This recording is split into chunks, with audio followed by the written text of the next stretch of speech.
তটিনীর মাথায় বন্দুক, মৃত্যুর মুখ থেকে বাঁচালো পরশুরাম। কী হবে এবার? সম্পূর্ণ জানতে হলে চ্যানেলটি সাবস্ক্রাইব করে ভিডিওটি লাইক দিয়ে দেখতে থাকুন। মূলত আজকের পর্ব দেখা যাবে বলরাম ফোন করে পরশুরামকে জানায় যে তটিনীর মাথা নিচু করে একটি রিস্কায় করে কোর্টের দিকে যাচ্ছে। তখন পরশুরাম জানতে চান তটিনী কোন রাস্তা দিয়ে যাচ্ছে, আর বলেন আমার মনে হচ্ছে কিছু একটা ঘটবে। তখন বলরাম জানায় তটিনী হাসপাতালের সামনের রাস্তা দিয়ে যাচ্ছে।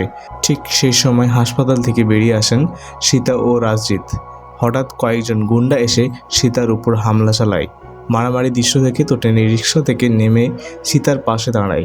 এরপর সীতা ও তটিনী মিলে গুন্ডাদের বিরুদ্ধে রুখে দাঁড়িয়ে জোরদার মারধর করেন। লড়াইয়ের মাঝেই তটিনী সীতাকে জানায় যে তার বর নিখোঁজ।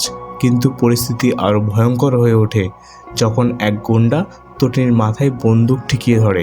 ঠিক তখনই ঘটনাস্থলে উপস্থিত হন পরশুরাম। আড়াল থেকে নিশানা করে তিনি সেই গুন্ডাটিকে গুলি করে দেন এবং তটিনী প্রাণে বাঁচেন। হঠাৎ এই ঘটনায় তটিনী হতবাক হয়ে যায় এবং বলতে থাকে আমাকে কে বাঁচালো, এবং আড়াল থেকে তটিনীকে দেখতে থাকে পরশুরাম। তো বন্ধুরা, এখন দেখার বিষয় তটিনী কি জানতে পারবে যে তার প্রাণ বাঁচালো সে যে আর কেউ নন, পরশুরাম।